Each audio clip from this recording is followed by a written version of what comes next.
اللهم صل على سيدنا مولانا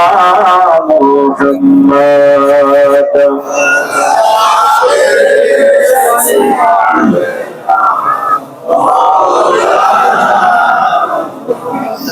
اللهم صل على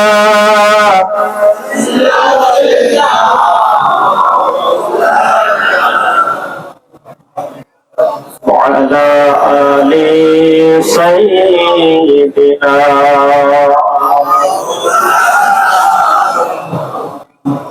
صلى الله عليه وسلم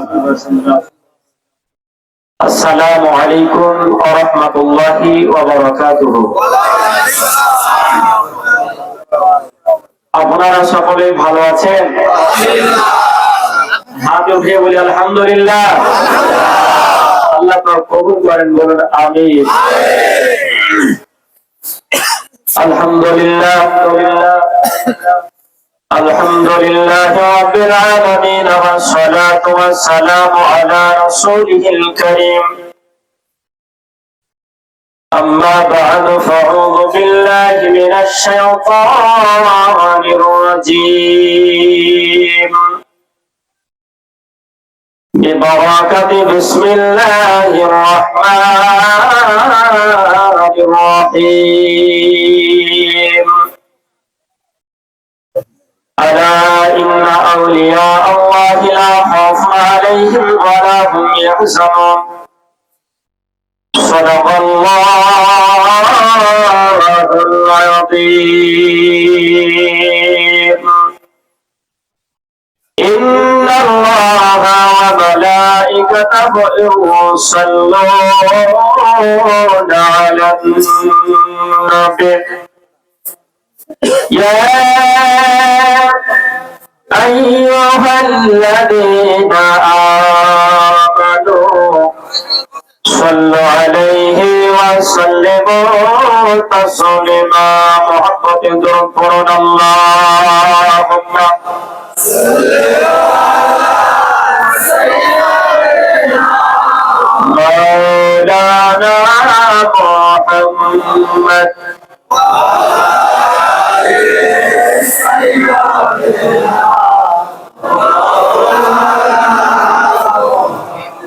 সাল্লাল্লাহু আলাইহি ওয়াসাল্লাম। শায়ের বলছেন, मोहम्मद की मोहब्बत दीन हक की शर्त अव्वल है। जोरे बोलो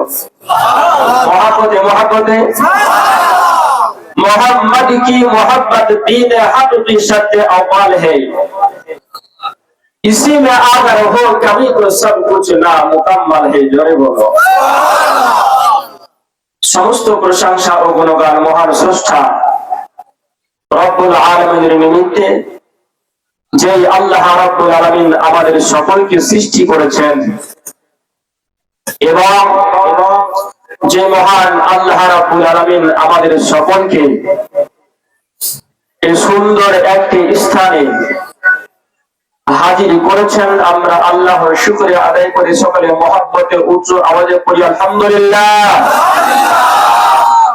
তারপরে পরে পয়গম্বর আযম নবীদের সরদার, যে নবী মক্কি মাদানী হাশেমি কুরাইশি ইলমে গায়বের সংবাদদাতা নবী, হাসির ও নাসির নবী, হায়াতুন নবী, জিন্দা নবী, নূরের নবী মুহাম্মদ সাল্লাল্লাহু আলাইহি ওয়াসাল্লাম, সেই নবীর উপর দরুদ এবং সালাম শান্তির ধারা অর্পিত হোক, বর্ষিত হোক, মহব্বতে পূর্ণ আল্লাহুম্মা আমিন। খুতবার পরে আপনাদের সম্মুখে মুসলিম ধর্মের ধর্মগ্রন্থ আল্লাহর অটুট সংবিধান নাম হলো যার আল কোরআন। যে কোরআনে আছে 114টি সূরা, যে কোরআন 30 পারায় ভরা, সেই কোরআনের মধ্যে আল্লাহ রাব্বুল আলামিন বলছেন, আলা আলা ইন্না আউলিয়া আল্লাহি লা খাউফুন আলাইহিম ওয়া লা হুম ইয়াহজানুন। আয়াতের মহব্বতে বলুন সুবহানাল্লাহ। আল্লাহ রাব্বুল আলামিন বান্দাদেরকে বার্তা দেওয়ার পূর্বে বান্দাদেরকে সাবধান করছেন, সতর্ক করছেন। জোরে বলুন কেন? আল্লাহ রাব্বুল আলামিন এই আয়াত দ্বারা আউলিয়া সম্পর্কে বলছেন। জোরে বলুন আউলিয়া সম্পর্কে বলার পূর্বে আল্লাহ রাব্বুল আলামিন বান্দাদেরকে সতর্ক করে দিচ্ছেন, আলা সাবধান হয়ে যাও, সাবধান হয়ে যাও। নিশ্চয় যিনারা আমি আল্লাহর ওলি হয়ে যান তাহাদের কোনো ভয় থাকে না। জোরে বলুন মহব্বতে বলুন। আপনাদের সম্মুখে সুদূর ভারতের মুর্শিদাবাদ থেকে আজকে উপস্থিত হয়েছে আপনাদের সম্মুখে। আমার বক্তব্য কোন ভূমিকা না শুরু করে আমরা যেহেতু আল্লাহর ওলির জায়গাতে রয়েছি না রইনি? আমার ভাষা বুঝতে অসুবিধা হয়?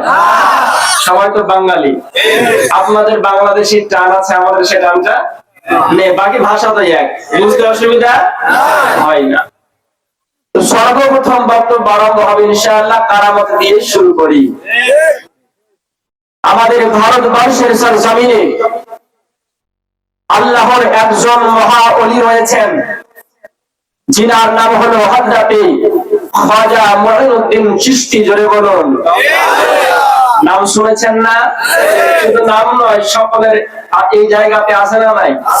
বলে বলেন আছে না নাই? সিলসিলায়ে চিশতিয়া খাজা মুঈনুদ্দিন চিশতি তিনিও ছিলেন আল্লাহর ওলি। জোরে বলুন সুবহানাল্লাহ। আল্লাহ পাক তিনাকে কেমন ক্ষমতা প্রদান করেছিলেন, আসুন তিনার সংক্ষেপে একটা কারামত বর্ণনা আপনাদের সম্মুখে করে আমার বক্তব্য সম্মুখের দিকে এগিয়ে যাব ইনশাআল্লাহ। হযরতে খাজা মুঈনুদ্দিন চিশতি রাহমাতুল্লাহ আলাইহির দরবারে অনেক মুরিদগণ, ভক্তগণ তিনার দরবারে উপস্থিত হতেন। একটা কথা মনে রাখবেন, আল্লাহর ওলির দরবারে যিনারা যান তিনারা যদি সঠিক নিয়াত করে পৌঁছাতে পারেন, আল্লাহর ওলির দরবার থেকে কেউ কখনো খালি হাতে ফিরে আসে না। খাজা গরিবে নামাজের দরবারে প্রত্যেক দিন সর্বসময় মুরিদানরা, ভক্তরা একত্রিত হয়ে হযরতে খাজা গরিবে নামাজের মুখ থেকে, জবান থেকে বয়ান শ্রবণ করতেন। জোরে বলুন সুবহানাল্লাহ। এই অবস্থায় হযরতে খাজা গরিবে নামাজের দরবারে হঠাৎ হযরতে খাজা গরিবে নামাজ একজনকে দায়িত্ব দিলেন, তোমাকে আজকে থেকে আমার দরবারে একটা কর্ম করতে হবে। বলে হুজুর কি কর্ম করব? বলে আজকে থেকে তোমাকে আমার দরবারে যত মেহমান আসবে সমস্ত মেহমানের জন্য তোমাকে খাবার তৈরি করতে হবে, রান্না করতে হবে। জোরে বলুন সুবহানাল্লাহ। পীর যদি হুকুম করে মুরিদ অস্বীকার করবে? অস্বীকার করলে সেটা মুরিদ হলো? আমাদের পীর হুজুর করলেন, পরে যদি আমাদের কাছে আসার পরে কোন একটি হুকুম করে আমরা কি করব? সকলে বলেন কি করব? বিরক্ত হন না। খাজা গরিবে নামাজ পড়লেন, তোমাকে রান্না বানাতে হবে, খাবার তৈরি করতে হবে। হযরতে খাজা গরিবে নামাজের সম্মুখে বিনয়ের সহিত দাঁড়িয়ে গেলেন, বলেন হুজুর আপনি যেহেতু বলেছেন আজকে থেকে আপনার অনুমতি নিয়ে, আপনার হুকুম পেয়ে আজকে থেকে আমি বাবুর্চি কাজে যুক্ত হয়ে গিয়ে সমস্ত মেহমানদের জন্য খাবারের প্রস্তুতি নিব। জোরে বলুন সুবহানাল্লাহ। আল্লাহর ওলি হযরতে খাজা মুঈনুদ্দিন চিশতি রাহমাতুল্লাহ আলাইহির দরবারে বলেছিল, হুজুর আপনি আমার প্রিয় বংশের, আপনি আমায় যে হুকুম খানা করবেন আপনার সমস্ত হুকুম মান্যতা করার জন্য প্রস্তুত আছি। হুজুর হুকুম কেন? আপনি যদি আমাকে জান পর্যন্ত দিতে বলতেন আমি আপনার মহব্বতের জান দিয়ে দিতাম। জোরে বলো সুবহানাল্লাহ। হুজুরের কথা মতো তিনার খিদমত শুরু হয়ে গেল। মেহমানে দরবারে যত মেহমান আসেন সকলের জন্য খাবারের তিনি প্রস্তুতের ব্যবস্থা করেন। বেশ কয়েকদিন পরে হযরতে খাজা গরিবে নওয়াজের নিকটে তিনি পৌঁছে গেলেন। জোরে বলুন সুবহানাল্লাহ। আল্লাহর ওলি হযরতে খাজা গরিবে নওয়াজ তিনি তিনার দরবারে মুরাকাবাতে বসে আছেন, তিনি আল্লাহর কোনে মগ্ন হয়ে আছেন। ওই মোড়ে ছুটে যাবার পরে আল্লাহর বিখ্যাত ওলি হযরতে খাজা গরিবে নওয়াজের দরবারে উপস্থিত হয়ে গেলেন। হুজুরের দরবারে উপস্থিত হয়ে যাবার পরে দেখতে পেলেন হুজুর যেন মুরাকাবায় বসে আছে। মহব্বতে বলুন সুবহানাল্লাহ। আরেকটু জোরে বলুন সুবহানাল্লাহ। যাবার পরে দেখেন হুজুর মুরাকাবায় বসে আছে। তিনি হুজুরের অপেক্ষায় দাঁড়িয়ে থাকলেন। জোরে বলুন সুবহানাল্লাহ। হুজুর আবার সমস্ত সম্পূর্ণ করে ফিরিয়ে দেখছেন। বলে বাবা কিছু বলছো? বলে হুজুর বেয়াদবি মাফ করবেন হুজুর, আমি আপনার কাছে একটা সাহায্যের জন্য এসেছি। জোরে বলুন সুবহানাল্লাহ। আল্লাহর বিখ্যাত হযরতে খাজা গরিবে নওয়াজ ওই মুহূর্তে বলেছিল বাবা মরে, এ বাবা মরে, কি কথা বলতে চাও বাবা, কি কথা বলতে চাও বলো। হযরতে খাজা গরিবে নওয়াজের মুরিদ বলেছিল হুজুর আমি আপনার মুরিদ, আমি আপনার দরবারে সাহায্যের জন্য এসেছি। হযরতে খাজা গরিবে নওয়াজ বারংবার বলেছিলেন বাবা কি কেমন সাহায্যের জন্য তুমি এসেছো বলো। বাবা কেমন সাহায্যের জন্য এসেছো? বলে হুজুর আপনার দরবারে আমি তো খাদেম, আমি তো রান্না বান্নার কর্ম করছি, কাজ করছি। হুজুর যদি এমন কিছু পদ্ধতি আমাকে বলতেন, এমন যদি কিছু আমাকে দিতেন যার ইঙ্গিতে যার ইশারায় বুঝতে পারতাম আপনার দরবারে কতজন মেহমান আসলে আমি ততজনের খাবার রান্না করতাম। জোরে বলুন সুবহানাল্লাহ। আল্লাহর বিখ্যাত হযরতে খাজা গরিবে নওয়াজ প্রশ্ন করেছিল বাবা বলে কেন তুমি এই কথা বলো বাবা। হযরতে খাজা গরিবে নওয়াজকে বলেছিল হুজুর আপনার দরবারে যতগুলো মুরিদ হাজির হয়ে যায়, আপনার দরবারে আপনার ভক্তরা হাজির হয়ে যায়, আমার মনে বড় ভয় হয়। বাবা কেন? বলে হুজুর মনে বড় ভয় হয়। বলে কেন? বলে হুজুর পীরের আদেশ, আপনার হুকুমে আমি রান্না সম্পন্ন করি। যদি কোনো একদিন এমন হয়ে যায় আপনার দরবারে মেহমান আসলো, সকলের খাবার যদি আমি একত্রিত করতে না পারি হুজুর মনে অনেক কষ্ট পাবো। জোরে বলুন সুবহানাল্লাহ। হুজুর এমন কিছু আমাকে দিন না যেটার ইঙ্গিতে যেটার ইশারায় বুঝতে পারবো, আর সেই ইশারাতেই আমি ওই মেহমানের রান্না করবো। জোরে বলুন সুবহানাল্লাহ।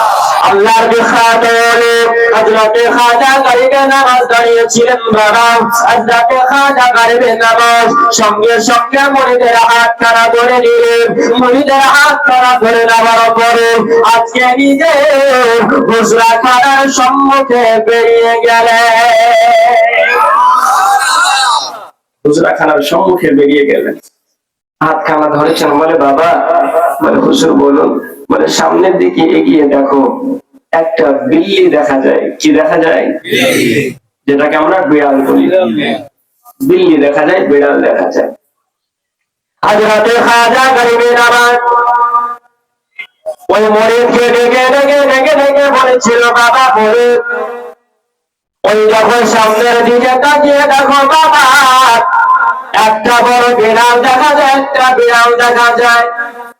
মুরিদ বলেছিল হুজুর হ্যাঁ একটা আপনার সম্মুখে বিড়াল দেখা যায়। হযরতে খাজা গরিবে নওয়াজ বলেছিল যাও রে বাবা যাও যাও আর ওই বিল্লিটাকে আমার নিকটে নিয়ে এসো। খাজা গরিবে নওয়াজের হুকুম পাওয়ার সঙ্গে সঙ্গে মুরিদ যাবার পরে বিড়ালটাকে পীরের হুকুম, বিড়ালটাকে আদর করে মহব্বত করে কোলে নিচ্ছেন। জোরে বলুন সুবহানাল্লাহ। জোরে বলুন সুবহানাল্লাহ। পীরের হুকুম, পীরের হুকুম পাওয়ার পরে তিনি কোলে নিচ্ছেন আর বলছেন আহারে বিড়াল তুই কত ভাগ্যবান, পীর তোকে আমাকে কোলে নেওয়ার হুকুম দিচ্ছে। সুবহানাল্লাহ। জোরে সুবহানাল্লাহ। বিড়ালটাকে নিয়ে আসার পরে খাজা গরিবের আমাদের সম্মুখে নিয়ে আসা হলো। বলে হুজুর কি করব? বলে বাবা তুমি একটা কিছু পদ্ধতি চেয়েছিলে না, আমি খাজা গরিবে নামাজ সেটা এখনই তোমাকে দান করবো। জোরে বলো মহব্বতে বলো। পীর চাইলে পারে না, পারে না, কিন্তু তেমন মুরিদ হতে হবে। যদি আপনি সঠিক মুরিদ হতে পারে, পীরের সাহায্য অবশ্যই আপনার জন্য রয়েছে এবং হবে। হবে না, হবে না? আল্লাহর বিখ্যাত আলেম হযরতে খাজা গাইবে নামাজ বলেছিল, বাবা তোমার কোলে যে বিড়ালটাকে নিয়ে বসে আছো বাবা, ওই বিড়ালটাকে একটু আমার নিকটে নিয়ে এসো। আল্লাহর বিখ্যাত আলেম হযরতে খাজা গাইবে নামাজের দরবারে ওই বিড়ালটাকে নিয়ে যাওয়া হলো। তিনার সম্মুখে বিড়ালটাকে নিয়ে চলে যাওয়া হলো। হযরতে খাজা গরিবে নামাজ একবার বিড়ালের দিকে তাকায়, একবার নিজের মুরিদের দিকে তাকায়। বলে বাবা বলুন। হুজুর বলছেন বাবা শোনো, যে বিড়ালটা তোমার কোলে দেওয়া হলো না, আজকে থেকে প্রত্যেকদিন তোমার ডিউটি হলো প্রত্যেকদিন সকালে এই বিড়ালের সঙ্গে তুমি বসে থাকবে। জোরে বলো সুবহানাল্লাহ, জোরে বলুন সুবহানাল্লাহ। আল্লাহর বিখ্যাত আলেম হযরতে খাজা গরিবে নামাজ বলেছিল, বাবা আজকে থেকে যখন সকাল বেলা হবে, ওই সকাল বেলায় বিল্লি তার নিকটে বসে যাবে। হযরতে খাজা গরিবে নামাজের কাছে জানতে চেয়েছিল, বলে হুজুর বেয়াদবি ক্ষমা করবেন, হুজুর বেয়াদবি মাফ করবেন, আমি সকাল সকাল যদি বিল্লির কাছে বসে যাই তবে আমি খাবারের আয়োজন কেমন করে করব? কথা ভুল আছে না? উনি তো প্রশ্ন বেয়াদবি মাফ করবেন বলে বলছে। খাজা গরিবে নামাজ বলছেন তোমাকে খাবারের সাহায্যের জন্য বিড়ালের পাশে বসতে হবে। জোরে বলো সুবহানাল্লাহ। বলে হুজুর একটু বুঝিয়ে বলুন না।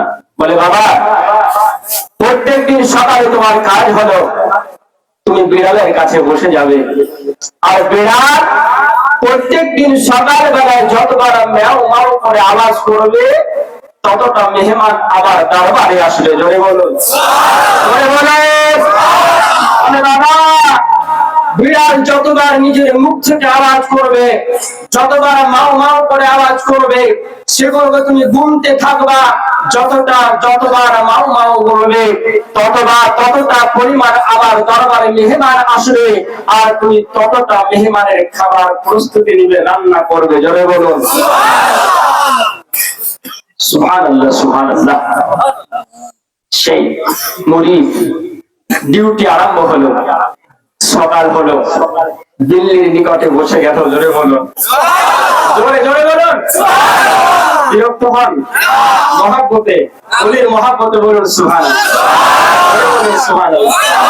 হযরতে খাজা গরিবে নামাজের হুকুম খারাপ পেয়ে যাবার পরে,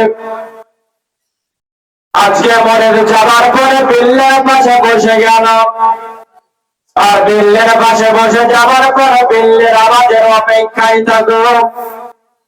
বিল্লি কতবার আওয়াজ করবে আর কতবার আওয়াজ করবে, কতটা পরিমাণ আওয়াজ করবে।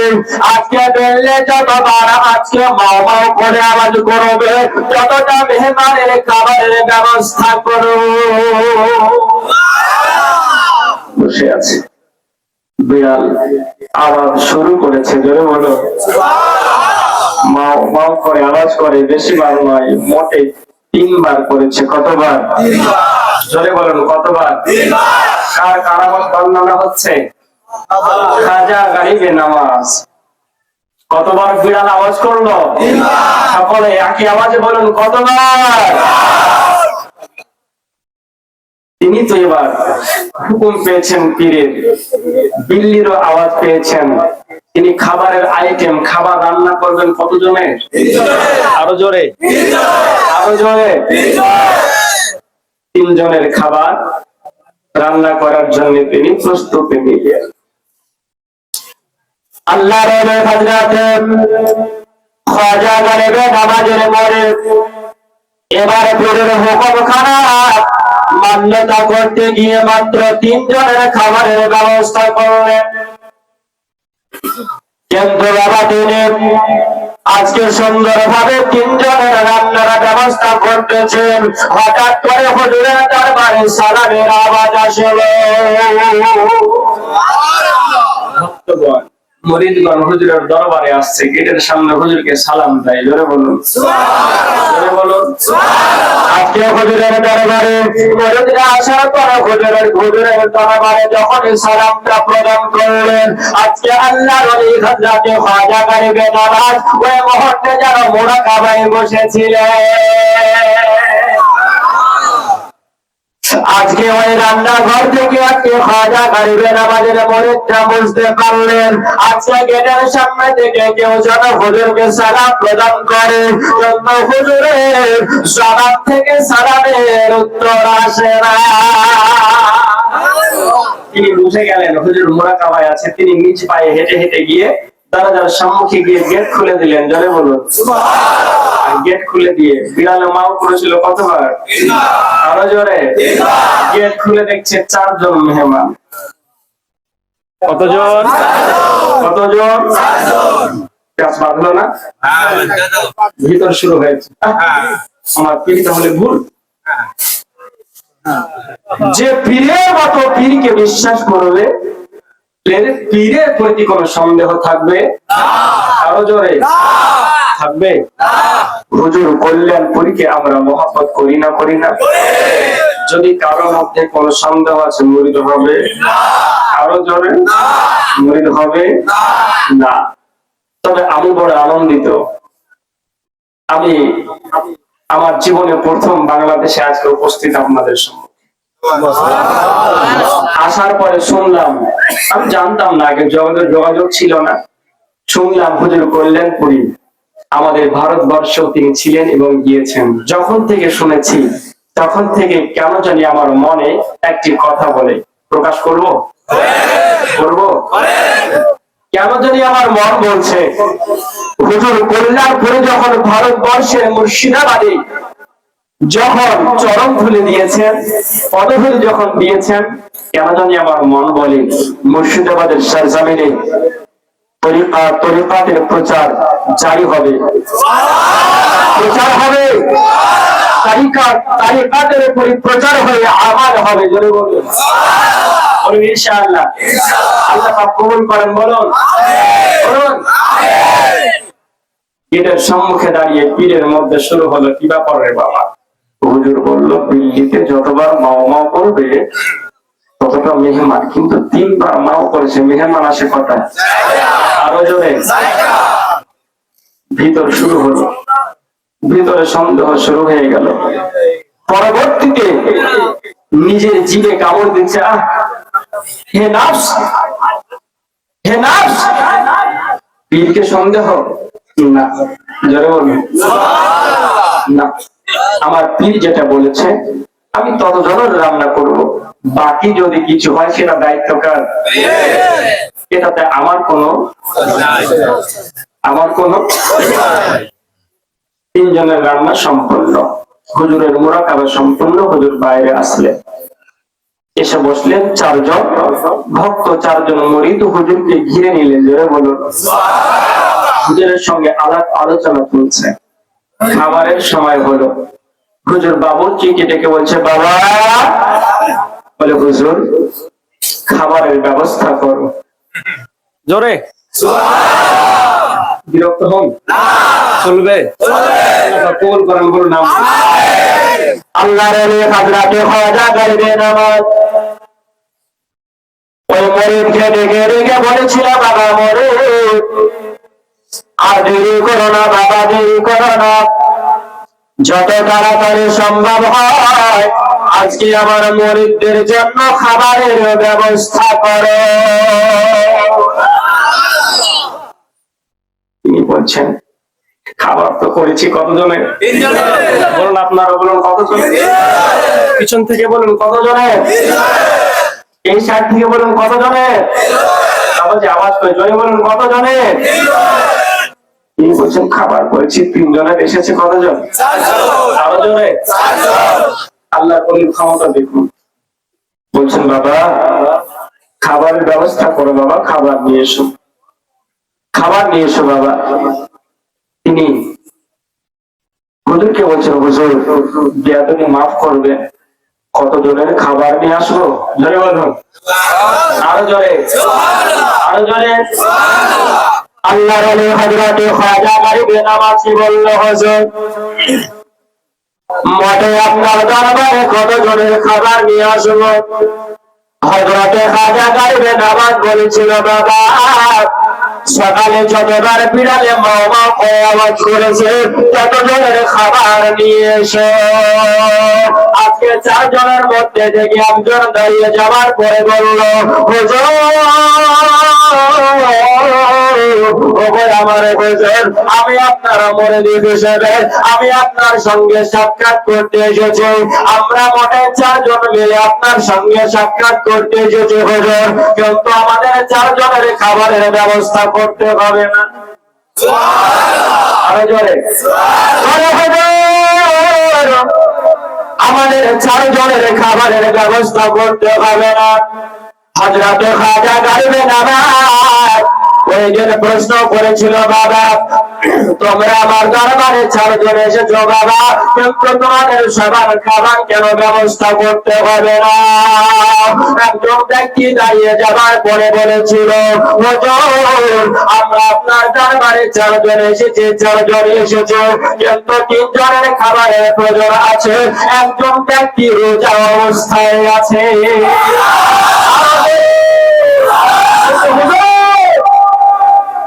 আমরা এসেছি 4 জন কিন্তু হুজুর গো 4 জনের মধ্যে একজন রোজাদার আছে, জোরে বলুন সুবহানাল্লাহ। আল্লাহর ওলিদের ক্ষমতা আছে না নাই? আরো জোরে বলুন আল্লাহ রাব্বুল আলামিন আমাদের সকলের ওলির দরবারে হাজরিকে কবুল করেন, জোরে বলুন আমিন। আরো জোরে বলুন আমিন। ওয়া মা আলাইনা ইল্লাল বালাগ। আসসালামু আলাইকুম ওয়া রাহমাতুল্লাহি ওয়া বারাকাতুহু।